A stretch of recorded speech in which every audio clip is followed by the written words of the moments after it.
This is When the Darkness Walks In, written by Gerson Meso.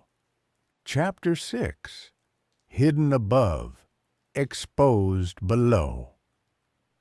At times, we may become ensnared by the assumption that personal experience is the sole indicator of reality, leading us to dismiss the existence or validity of phenomena that do not align with our first-hand observations. Despite the insights shared by the elders, my peers, and the testimony of the Camuchape leader, I occasionally found myself underestimating the true power of darkness and questioning the supernatural abilities attributed to witches, such as their ability to fly. There is a time when my father and I were on a journey, going home after a church service, and had a personal encounter with a witch. It was an experience that offered an eye-opening encounter with the supernatural. The sun had barely crossed its zenith as my father and I began our journey home from the church service in Malinde. My father had recently been transferred to lead a new Free Methodist Church parish for Burundian refugees, and together we spent the morning immersed in worship and fellowship. The church echoed with the joyous sounds of hymns and fervent prayers, as well as the powerful preaching of God's Word. The service stood as a testament to the community's strength, showcasing their unwavering faith in Jesus, despite the hardships of refugee life. Our bicycle, though well used, remained dependable as it carried us along the familiar muddy road from Malinde to our home in Mongamong, just a few minutes away from the Free Methodist Missionary Center of Mshimbake. The route was a scenic one, weaving through lush green fields and past small homesteads, each with its own story of endurance and hope. The sky above was a brilliant azure, but as my father pedaled further, dark clouds began to gather on the horizon. The change in weather was subtle at first, a mere hint of gray among the blue. However, it soon became apparent that a storm was brewing. The air grew heavy, and the distant rumble of thunder echoed through the hills. The sky, once clear, was now a canvas of darkening clouds. My father, ever pragmatic, suggested we find shelter before the rain became too severe. We had covered a significant portion of our journey, and with the storm approaching rapidly, it was prudent to take precautionary measures. Our destination was a large mango tree that loomed ahead, its broad canopy providing a natural refuge from the impending storm. The tree, with its expansive branches, was a familiar landmark on our route. We had often stopped beneath its shade during the hotter months, but on that day, it promised protection from more than just the sun. As we approached the tree, the rain began to fall in earnest. The once gentle patter quickly escalated into a torrential downpour, accompanied by constant lightning. The path turned muddy and slick, making our bicycles difficult to maneuver. We hurried under the tree's shelter, seeking refuge from the relentless rain and the increasing intensity of the storm. Underneath the mango tree, the air was cooler, but the sound of the rain pounding against the leaves created a rhythmic backdrop that added to the sense of urgency. The storm's fury was visible in the frequent flashes of lightning that illuminated the surrounding landscape, casting eerie shadows across the ground. The wind howled through the branches, creating a tumultuous symphony that seemed to mirror the growing tension in the atmosphere. The storm's crescendo brought with it a sudden blinding flash of lightning. In that brief, stark illumination, my father and I saw something that defied explanation.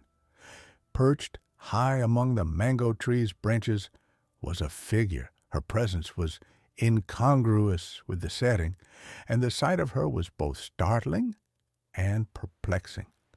My father turned to me and asked, "Did you see that?" I had. A human-like form, hunched and motionless, hung eerily in the tree. The lightning struck again, followed by thunder. Suddenly, the figure descended through the branches, falling from the tree, yet landing softly on the ground near us.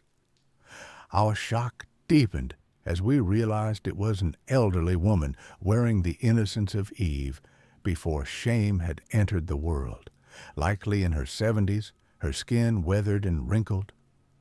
Her fall was both graceful and jarring.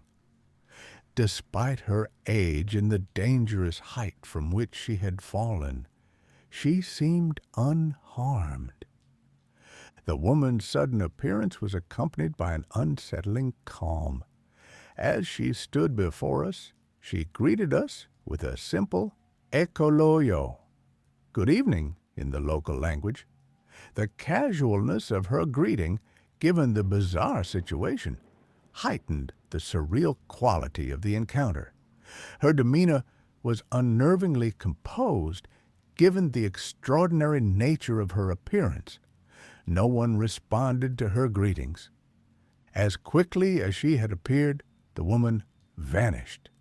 Her departure was as abrupt as her arrival. One moment she was standing before us, and the next she was gone. The suddenness of her disappearance left us in a state of bewilderment and disbelief. The flashes from the lightnings were constantly illuminating where we were standing. We exchanged glances, trying to make sense of what we had just witnessed. The event became the talk of the community once we shared our experience. The local interpretation of the incident was deeply rooted in the prevailing beliefs about witchcraft and supernatural forces. According to local lore, the mango tree was considered a significant site, and encountering a witch's intended path could have dire spiritual consequences.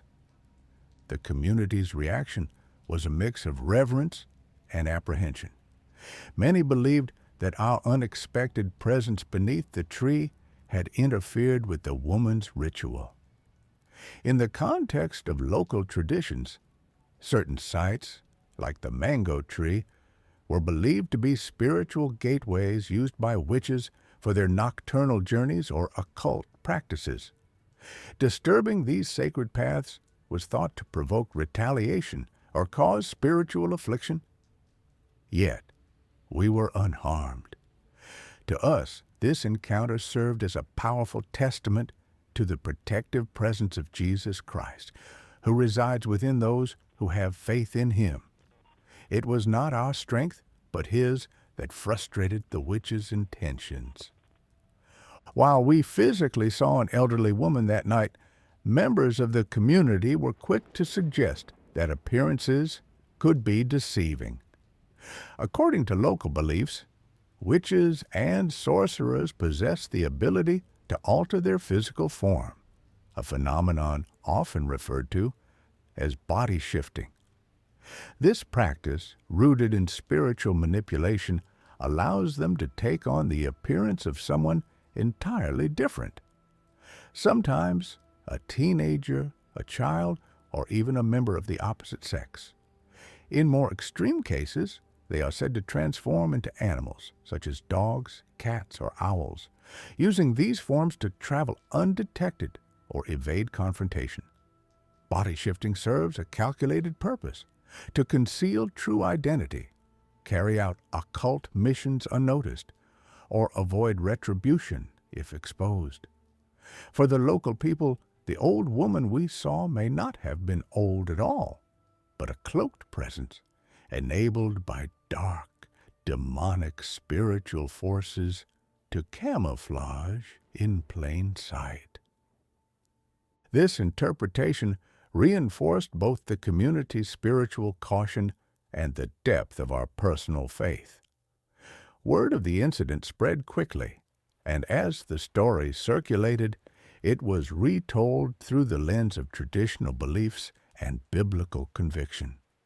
My father and I were seen not merely as witnesses to a supernatural event, but as individuals who had been supernaturally protected. For us, this wasn't just folklore. It aligned with our Christian understanding that the power of God shields His people from the works of darkness. In the aftermath of the encounter, I found myself plunged into deep reflection. The experience shattered any lingering doubts I had about the supernatural, confronting me with the undeniable reality of spiritual warfare.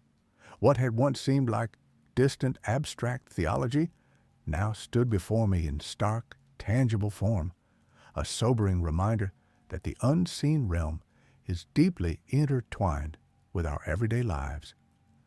As I processed what had happened, I came to understand the profound spiritual significance of that moment. Witnessing the witch and all that followed illustrated the ongoing conflict between light and darkness with unsettling clarity. Yet, it also affirmed my unwavering belief in the protective power of Jesus Christ and the necessity of staying spiritually alert amid such battles. That night also emphasized the importance of spiritual discernment. While I had been taught the truths of God's Word and benefited from my father's guidance, encountering supernatural forces firsthand offered a sobering education no teaching alone could provide. Faith, I realized, is not merely a set of beliefs. It is a call to live with courage and steadfastness when confronted with evil. To this day, the encounter beneath the mango tree remains one of the most vivid and life-shaping events I have ever experienced. It stands as undeniable proof of the reality of spiritual forces and the enduring power of faith. It taught me that in a world full of spiritual complexity, divine guidance and constant vigilance are not optional. They are essential. Looking back on that fateful day, I am deeply reminded of how vital faith is when navigating the unseen dimensions of our reality. The encounter under the mango tree was far more than a cultural superstition. It was a vivid confrontation with the ongoing spiritual battle that surrounds us. The presence of the witch, emerging calmly from the chaos of the storm, served as a sobering affirmation that the forces of darkness are not confined to myths or abstract theology. They are active, calculated, and often concealed within cultural narratives. This moment was a clear demonstration of Jesus' protective power and the necessity of remaining anchored in Him. The event also echoed ancient truths found in the Book of Enoch, where the infiltration of forbidden knowledge and demonic influence through fallen angels and their offspring continues to play out in deceptive forms across generations. We are not merely spectators in this battle.